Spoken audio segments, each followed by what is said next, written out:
৩৬ জুলাই কিংবা ৫ই আগস্ট ২০২৪ বাংলাদেশের ইতিহাসের আরেকটি রেড লেটার ডে। দীর্ঘদিনের শাসন, শোষণ আর নিপীড়নের পর বাংলাদেশ নামের রাষ্ট্রটি এদিন আওয়ামী ফ্যাসিজম আর ভারতীয় আধিপত্যবাদের করার গ্রাস থেকে মুক্তি পায়। জন্ম নেয় নতুন এক বাংলাদেশ, যাকে অনেকেই বলেছেন দ্বিতীয় স্বাধীনতা কিংবা পুনর্জন্মের দিন। আন্দোলনের এই দিনভিত্তিক ঘটনা প্রবাহ নিয়েই ৩৬ জুলাই।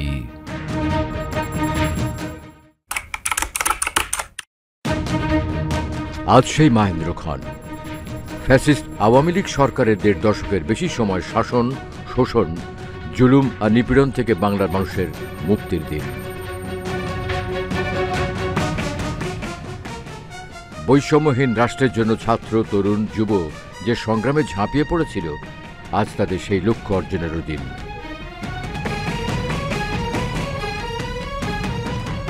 দেশের গণতান্ত্রিক আন্দোলনের ইতিহাসে শুধু নয়, বৈশ্বিক গণতন্ত্রের ইতিহাস চর্চায়ও এই দিনটি অনন্য এক মাত্রা নিয়ে হাজির হবে প্রতি বছর।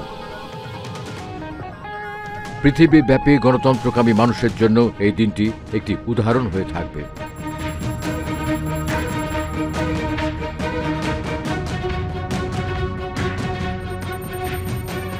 এক নৃশংস স্বৈরশাসক মানুষের ওপর তার অত্যাচার, নিপীড়নের কালো থাবা ছাড়িয়ে নির্মম এক হত্যাযজ্ঞ চালিয়েও দেশ ছেড়ে কিভাবে পালিয়ে যেতে বাধ্য হয়েছিল, এদিনের ইতিহাসে চোখ রাখলেই সবাই তা জানতে পারবে।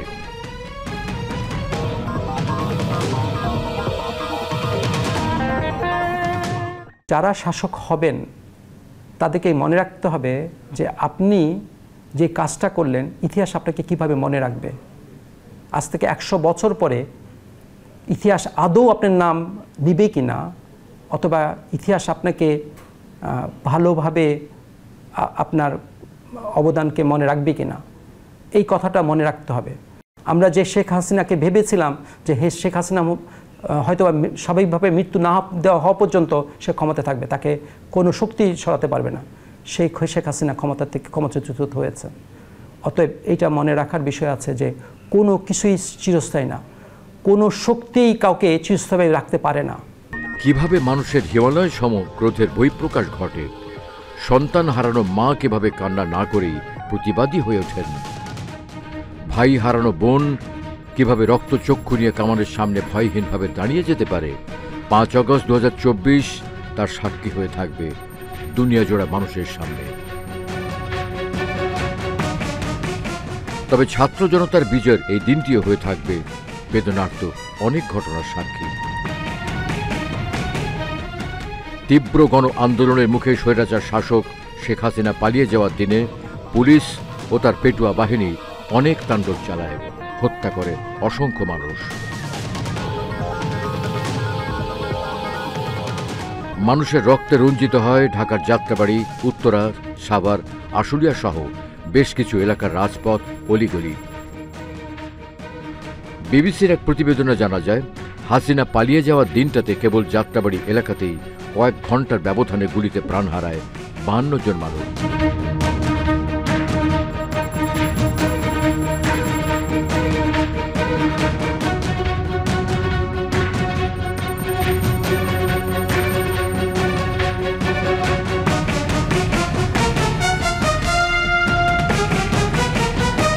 বিজয় মিছিলে গুলি চালিয়ে সাভার এলাকায় হত্যা করা হয় অনেককে।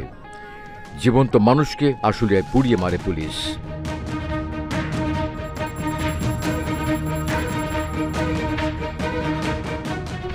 ৩ আগস্টে শহীদ মিনারের বিশাল জনসমুদ্র আর ৪ আগস্টের অসহযোগ আন্দোলনে দেশের মুক্তিপাগল মানুষের অভূতপূর্ব সাড়ায় দিশেহারা হয়ে আইন শৃঙ্খলা বাহিনীকে আরও নৃশংস হওয়ার নির্দেশ দেয় ফ্যাসিস্ট আওয়ামী সরকার।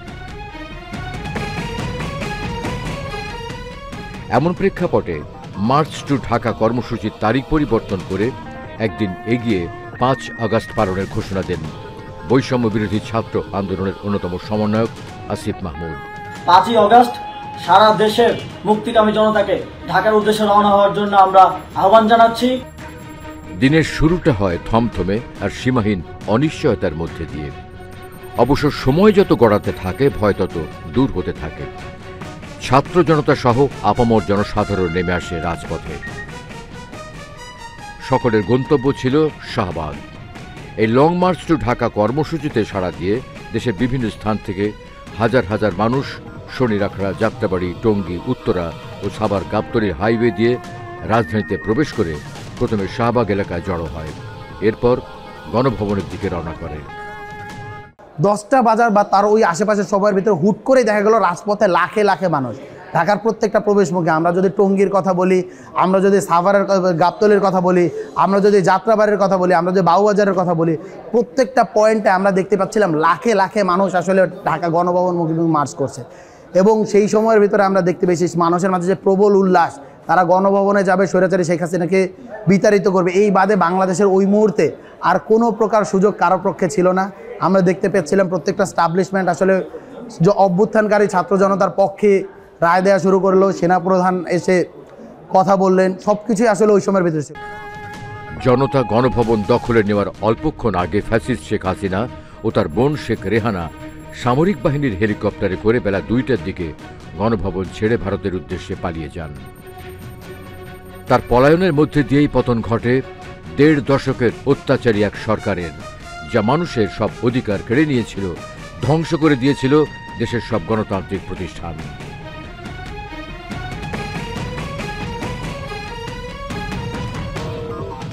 পালিয়ে যাওয়ার আগে এদিন গণভবনে সকাল থেকেই দফায় দফায় সামরিক ও বেসামরিক কর্মকর্তাদের সঙ্গে বৈঠক করেন ফ্যাসিস্ট শেখ হাসিনা।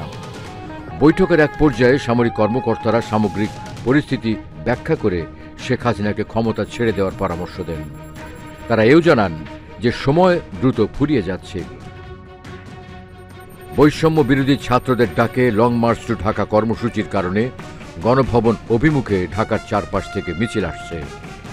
জনতার উপর গুলি চালাতে অস্বীকৃতি জানায় দেশপ্রেমিক সেনাবাহিনী। বিকেল 4টায় সেনাপ্রধানের বক্তব্যের আগেই শেখ হাসিনা দেশ ছেড়ে ভারতে পালিয়ে যান। তার দেশ ছাড়ার খবর ছড়িয়ে পড়তেই রাজধানী ঢাকা হয়ে ওঠে ছাত্র জনতার মিছিলের নগরী।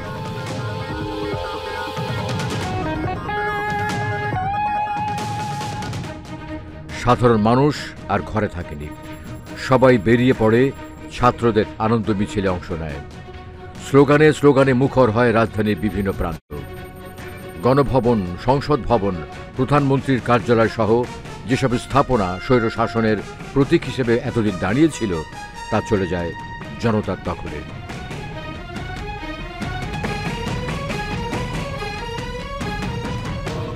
এদিন যাত্রাবাড়িতে পুলিশের নির্বিচার গুলির ঘটনা ঘটে, যাকে বাংলাদেশের ইতিহাসে সবচেয়ে ভয়াবহ পুলিশি সহিংসতাগুলোর একটি হিসেবে সম্প্রতি বিবিসি তার এক প্রতিবেদনে উল্লেখ করে। অনুসন্ধানে বিবিসি দেখেছে 5 আগস্ট বিকেলে যাত্রাবাড়ি থানার সামনে 30 মিনিটের বেশি সময় ধরে হত্যাকাণ্ড চালানো হয়েছিল। ভিডিওটি বিবিসি এমন একজন আন্দোলনকারীর মুঠোফোন থেকে সংগ্রহ করেছে, যিনি নিজেও সেদিন পুলিশের গুলিতে প্রাণ হারান। পুলিশ যখন বিক্ষোভকারীদের উপর গুলিবর্ষণ শুরু করে, মিরাজ হোসেন নামের ওই আন্দোলনকারী তখন সেই সময়ের ভিডিও ধারণ করেন। মুঠোফোন ক্যামেরায় ওই ভিডিওতে মর্মান্তিকভাবে তার জীবনের শেষ মুহূর্ত ধরা পড়লে এমন নির্মমতার চিত্র প্রকাশিত হয়।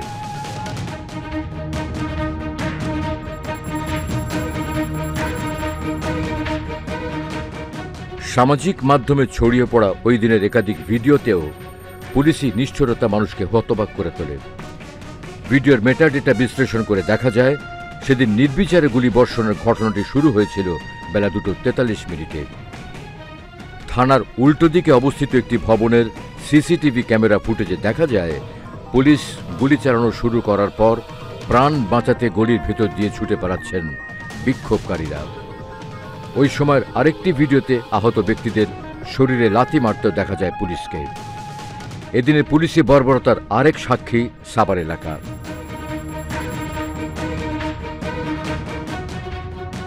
5 আগস্ট দুপুরে যখন স্বৈরাচার হাসিনাকে বহন করা বিমান দেশের সীমানা ছাড়ছিল, তখন সাভারের রাস্তাগুলোর চিত্র ছিল ভিন্ন। ঢাকা আরিচা মহাসড়কের সাভার থানা বাসস্ট্যান্ড সংলগ্ন গলিটি যেখানে 1 কিলোমিটার এগুলেই সাভার থানা, সেই গলিতেই সবচেয়ে বেশি হতাহতের ঘটনা ঘটেছিল। জাহাঙ্গীরনগর বিশ্ববিদ্যালয় থেকে শুরু হওয়া এই মিছিল গণভবনের দিকে এগোতে থাকে সকাল 11টার দিকে। আশুলিয়ার বাইপাইলের দিক থেকে আসা ছাত্র জনতা যুক্ত হতে থাকলে মিছিলটির গতি বাড়তে থাকে। সাভার বাস স্ট্যান্ড এলাকায় সকাল থেকেই শক্ত অবস্থান নেয় পুলিশ। কোনো মিছিল যাতে ঢাকায় প্রবেশ করতে না পারে সেজন্য অলিতে গুলিতে থেমে থেমে ছোড়া হয় কাঁদানা গ্যাস, এমনকি প্রাণঘাতী গুলি। 5ই আগস্ট লং মার্চ, সেই লং মার্চটা ছিল আমাদের জন্য একটি অনন্য একটি উদাহরণ। জাহাঙ্গীরনগর বিশ্ববিদ্যালয় শুধু ছাত্রছাত্রীদেরকে নিয়ে না, এই অঞ্চলের কৃষক, শ্রমিক, জনতা এবং আশেপাশের স্কুল, কলেজ, প্রাইভেট বিশ্ববিদ্যালয় ছাত্রছাত্রীদেরকে নিয়ে নেতৃত্ব দেওয়ার দায়িত্ব পড়ে জাহাঙ্গীরনগর বিশ্ববিদ্যালয়কে। লং মার্চে অংশগ্রহণ করার জন্য ড্যাফোডিল ইউনিভার্সিটি, সিটি ইউনিভার্সিটি, আশেপাশে আমাদের যে শ্রমিক ভাইয়েরা আছে, গার্মেন্টস শ্রমিকরা আছে, তারা ক্যান্টনমেন্ট অঞ্চল অথবা আমাদের যে সিএমবিতে অথবা আমাদের সাভারের বিভিন্ন অঞ্চলে তারা পুলিশের দ্বারা বাধাপ্রাপ্ত হয়। সেনাবাহিনী প্রধান জাতির উদ্দেশ্যে ভাষণ দেবেন এমন খবর ছড়িয়ে পড়লে মিছিলটি ঢাকার দিকে এগোতে চাইলে পুলিশের তীব্র বাধার মুখে পড়ে। কাঁদানে গ্যাস আর পুলিশ ও আওয়ামী সন্ত্রাসীদের ছোড়া গুলিতে রণক্ষেত্র হয় গোটা সাভার বাস স্ট্যান্ড। 2:30-3টার সময় যখন শেখ হাসিনা পালিয়ে যায়, এই সংবাদ মিছিলে আসে, তখনও কিন্তু আমাদের সাথে পুলিশ যুদ্ধ করে যাচ্ছে। এরকম একটা পর্যায়ে যখন পুলিশ 4:45 বা 4টার দিকে যখন সরে যায়, তারপরে আমরা কিছুটা আনন্দ, কিছুটা আতঙ্ক, কিছুটা ঢাকায় যাওয়ার জন্য আমরা প্রস্তুতি নিচ্ছি। এরকম একটা পর্যায়েও কিন্তু গোপন অবস্থান থেকে তারা কিন্তু আমাদের মিছিলে গুলি করে অনেককে আহত করে। সেটি ছিল খুবই হৃদয় বিদারক। তারা আক্রমণ করে অনেককে আমাদের নিগৃহীত করে, গুলি করে, আহত হয় এবং এনাম ক্লিনিকে প্রচুর আহত নিহতর আর্তনাদে ভরে ওঠে। 6 ঘন্টা রক্তক্ষয়ী সংঘর্ষে সাভার উপজেলা শহরে কমপক্ষে 15 জন নিহত এবং 33 জন মারাত্মকভাবে আহত হয়। নিহতদের মধ্যে 10 জন ছাত্র, বাকি 5 জন ছিল শ্রমজীবী মানুষ। তাদের শরীরের বিভিন্ন অংশে গুলি লাগে, মাথায়, গলায়, বুকে, কোমরে, এমনকি উরুতেও লাগে গুলি। সেদিন গুলিবিদ্ধ ব্যক্তিদের আর্তনাদে ভারী হয়ে ওঠে থানার নিকটবর্তী 2টি হাসপাতাল। উপজেলা হাসপাতাল থেকে রক্তপাত বন্ধ করে সংকটাপন্ন রোগীদের পাঠানো হয় এনাম মেডিকেল কলেজ হাসপাতালে। হাসপাতালের জরুরি বিভাগ সন্ধ্যার দিকে গুলিবিদ্ধ ব্যক্তিদের চাপ আর সামলাতে পারছিল না। বাধ্য হয়ে জরুরি বিভাগের বাইরে হুইল চেয়ারে চলে চিকিৎসা।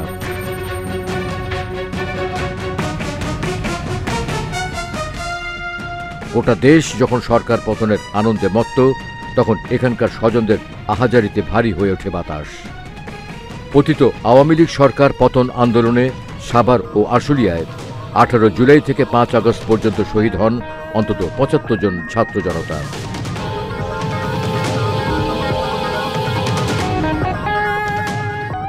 এরই মধ্যে সামাজিক যোগাযোগ মাধ্যমে ছড়িয়ে পড়ে লাশ পোড়ানোর একটি ভিডিও।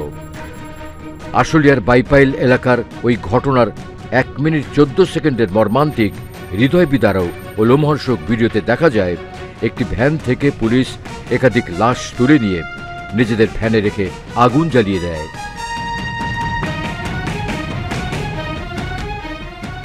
জাতিসংঘ মানবাধিকার কমিশনের প্রতিবেদনে এ বিষয়ে উল্লেখ করা হয়, 5 আগস্ট বিকেলে বিক্ষোভকারীরা আশুলিয়া থানাকে নিশানা করলে পরিস্থিতি উত্তপ্ত হয়ে ওঠে।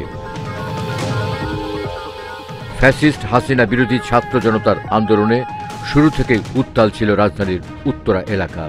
এখানকার বিভিন্ন বেসরকারি বিশ্ববিদ্যালয় ও স্কুল কলেজের শিক্ষার্থীর পাশাপাশি নানা শ্রেণী পেশার মানুষ আন্দোলনে অংশ নিয়েছিলেন। 5 আগস্ট উত্তরা হয়ে টঙ্গী, গাজীপুর এলাকার ছাত্র জনতা শাহবাগের দিকে স্রোতের মতো এগোতে থাকে। বিভিন্ন তথ্যে দেখা যায় 18 জুলাই থেকে 5 আগস্ট পর্যন্ত রাজধানীর উত্তরায় নিহত হন 70 জন। এর মধ্যে 19 জুলাই 16 জন এবং 5 আগস্ট 32 জন নিহত। অন্যান্য প্রবেশমুখের মতো রাজধানীর চানখারপুল মোড় হয়ে ছাত্র জনতা যাতে নগরীর শাহবাগ এলাকায় প্রবেশ করতে না পারে তা ঠেকাতে চানখারপুল এলাকা অবস্থান নেয় পুলিশ বাহিনীর সদস্যরা। এখানে যখন 5 আগস্ট সকালে গুলির মুখোমুখি হই, আমার পাশের এক সহযোদ্ধা তিনি শহীদ হন, আমার সামনের এক সহযোদ্ধা শহীদ হন। একদমই গুলির সাথে সম্মুখ যুদ্ধে এখানে এই ধরনের পরিস্থিতিতে আসি। 5 আগস্ট দিনের সময় বাড়ার সঙ্গে সঙ্গে চানখারপুল এলাকায় বাড়তে থাকে মার্চ ফর ঢাকা কর্মসূচিতে অংশ নেওয়া ছাত্র জনতার সংখ্যাও। এক ঊর্ধ্বতন কর্মকর্তার নেতৃত্বে পুলিশের 4টি বিশেষ দল ছাত্র জনতার উপর মুহুর্মুহু গুলি চালায়। পুলিশের এমন নিষ্ঠুরতায় চানখারপুল এলাকায় প্রাণ হারায় 10ম শ্রেণীতে পড়ুয়া শহীদ আনাস সহ 6 জন। বিকেল 4টায় সেনাবাহিনী প্রধান জেনারেল ওয়াকারুজ্জামান সকল রাজনৈতিক দলের সদস্যদের সঙ্গে বৈঠক করেন। পরে তিনি জাতির উদ্দেশ্যে ভাষণে সবাইকে শান্ত থাকার আহ্বান জানান এবং কথা দেন সকল হত্যাকাণ্ডের বিচার করা হবে। আমি আপনাদের কথা দিচ্ছি, সমস্ত হত্যা, সমস্ত অন্যায়ের বিচার আমরা করব। আপনারা সেনাবাহিনীর প্রতি আস্থা রাখেন, সশস্ত্র বাহিনীর প্রতি আস্থা রাখেন। আমি সমস্ত দায়িত্ব নিচ্ছি। আপনাদের জানমাল এবং আপনাদেরকে আমি কথা দিচ্ছি যে আপনারা আশাহত হবেন না।